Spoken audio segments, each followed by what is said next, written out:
Welcome to second lecture of ICS first year. आज के इस लेक्चर के अंदर हमने डिस्कस करने हैं जी सिग्नल्स क्या होते हैं और सिग्नल्स की डिफरेंट टाइप्स क्या हैं। सबसे पहले हम डिस्कस करते हैं जी सिग्नल्स को। द इलेक्ट्रोमैग्नेटिक और light wave representing data is called a signal.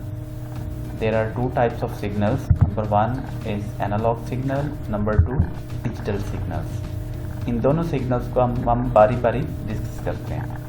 तो सबसे पहले जी डिस्कशन करते हैं एनालॉग सिग्नल्स की। Continuous electrical signals in wave form are called analog signals. These waves are called carrier waves.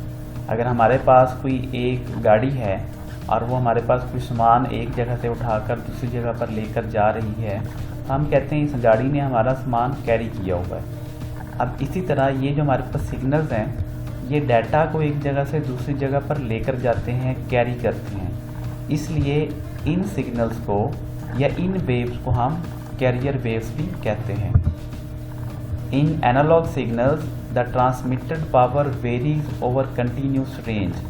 Means अगर हमने एक एनालॉग सिग्नल जनरेट किया है तो वो सिग्नल उसकी पावर शुरू में इनिशियली हाई होगी और आहिस्ता आहिस्ता डिक्रीज़ होती जाएगी, लेकिन कंटिन्यूस फॉर्म में। ये नहीं कि अचानक डिक्रीज़ हो जाएगी। मिसाल के तौर पर अगर एक बंदा बोल रहा है तो उसकी आवाज़ इनिशियली उसकी शिद्दत ज़्यादा होगी, आहिस्ता आहिस्ता आवाज़ के अंदर कमी आती जाएगी।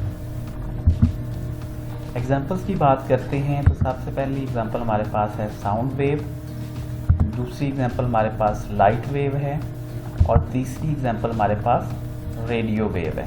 अब इन तीनों एग्जांपल्स में आप देखें कि डाटा जो है वो एक कंटिन्यूस सिग्नल्स की फॉर्म में, एक कंटिन्यूस वेव की फॉर्म में ट्रांसमिट हो रहा है। अब हमने एनालॉग सिग्नल्स की करैक्टरिस्टिक्स की बात करनी है। एनालॉग सिग्नल्स की दो करैक्टरिस्टिक्स हैं, आपने फिजिक्स के अंदर भी पढ़ी हुई हैं। Number one is frequency and number two is amplitude.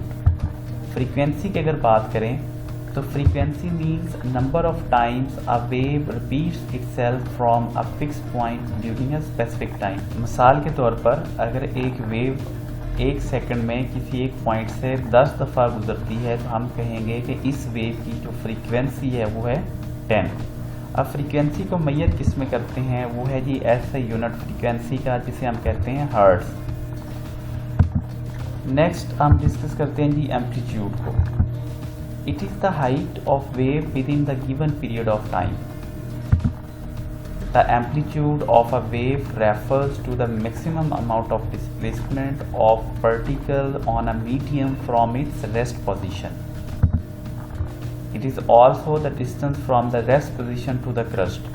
अब ये रेस्ट पोजीशन क्या होती है, क्रस्ट क्या होती है, मैक्सिमम डिस्प्लेसमेंट क्या होता है, ये सारी चीज़ें अभी हम एक एग्जांपल करते हैं एक डायग्राम के थ्रू, उसके अंदर सारा कुछ क्लियर हो जाएगा। मिसाल के तौर पर आपके पास ये एक एक्स वाई प्लेन है, उस एक्स वाई प्लेन में वाई एक्सेस के अगेंस्ट आपके पास एम्पलीट्यूड है और एक्स एक्सेस के पर आपके पास टाइम है। और इस एक्स वाई प्लेन के अंदर हमने एक एनालॉग सिग्नल को ड्रॉ करना है। अब यहाँ पे हम एक एनालॉग सिग्नल को ड्रॉ कर देते हैं। इस एनालॉग सिग्नल के अंदर देखें, यहाँ पर आपको एक डॉटेड लाइन नज़र आ रही है। ये डॉटेड लाइन आपके पास रेस्ट पोजीशन है किसी भी पार्टिकल की। अब अगर तो ये एक लाइट वेव है तो यहाँ पे लाइट पार्टिकल्स इस फॉर्म में यहाँ से गुजर रहे हैं। ये हमारे पास एक वेव है, एक हमारे पास एनालॉग सिग्नल है। अब जब एक इलेक्ट्रिकल सिग्नल ने या लाइट वेव के पार्टिकल ने यहाँ से मूव करना शुरू किया अपनी रेस्ट पोजीशन से, ये मूव करता करता ए पॉइंट पर पहुंचा जो कि इसका रेस्ट पोजीशन से मैक्सिमम डिस्टेंस है और यहाँ से इसने फिर डिस्टेंस डिक्रीज़ करना शुरू कर दिया। अब ये रेस्ट पोजीशन से जो मैक्सिमम डिस्टेंस होता है किसी भी वेव का, उसको हम कहते हैं ये उस वेव का एम्पलीट्यूड है। इसी तरह ये रेस्ट पोजीशन से लेकर सी पॉइंट जो है ये भी यहाँ से मैक्सिमम डिस्टेंस है, तो ये भी इस वेव का एम्पलीट्यूड होगा। अब इस रेस्ट पोजीशन से ऊपर वाले जितने भी पार्ट्स होते हैं किसी वेव के, हम उनको कहते हैं कि वो क्रस्ट हैं, और इस रेस्ट पोजीशन से नीचे वाले जितने भी किसी वेव के पार्ट्स होते हैं उनको हम ट्रफ्स का नाम देते हैं। इसके बाद हम डिस्कशन करते हैं जी हमारे डिजिटल सिग्नल की। A digital signal uses on and off electrical pulses in discontinuous or discrete form. It is a sequence of voltage pulses represented in binary form. Binary mean एक ऐसा सिस्टम जिसके अंदर सिर्फ दो नंबर्स होते हैं.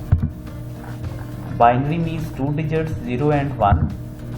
Each binary digit is called a bit. Bit हमारे पास smallest element है किसी भी डाटा का.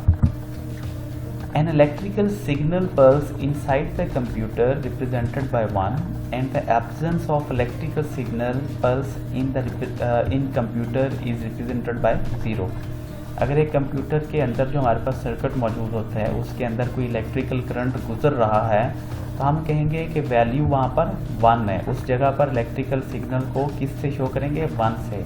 और अगर वहाँ से कोई इलेक्ट्रिकल सिग्नल नहीं गुजर रहा हम उसको 0 से शो करेंगे. अब इसकी एग्जांपल देखते हैं. ये आपके पास वही एक्स वाई प्लेन है. एक्स एक्सिस के अगेंस्ट आपके वाई एक्सिस के अगेंस्ट आपके पास एम्पलीट्यूड है in the form of volts और एक्स एक्सिस के अगेंस्ट आपके पास टाइम है. यहाँ पर ये आपके पास रेस्ट पोजीशन है ब्लू वाली लाइन. अब देखें अगर तो इलेक्ट्रिकल पल्स हमारे पास सर्किट के अंदर से गुजर रही है तो हमारे पास वैल्यू होगी 1 और हम कहेंगे कि यहाँ पे सिग्नल ऑन है, पल्स ऑन है. और अगर हमारे सर्किट के अंदर इलेक्ट्रिकल सिग्नल या पल्स नहीं होगी तो उसका हम ऑफ बिट से शो करेंगे जो कि 0 है.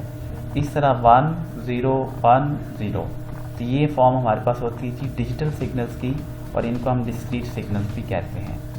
ये था हमारा आज का लेक्चर. उम्मीद करता हूँ कि समझ आ गई होगी. अगर आपको कोई कन्फ्यूजन है तो आप प्लीज़ कमेंट सेक्शन में लिखें. Thank you very much for watching. Stay connected for further videos.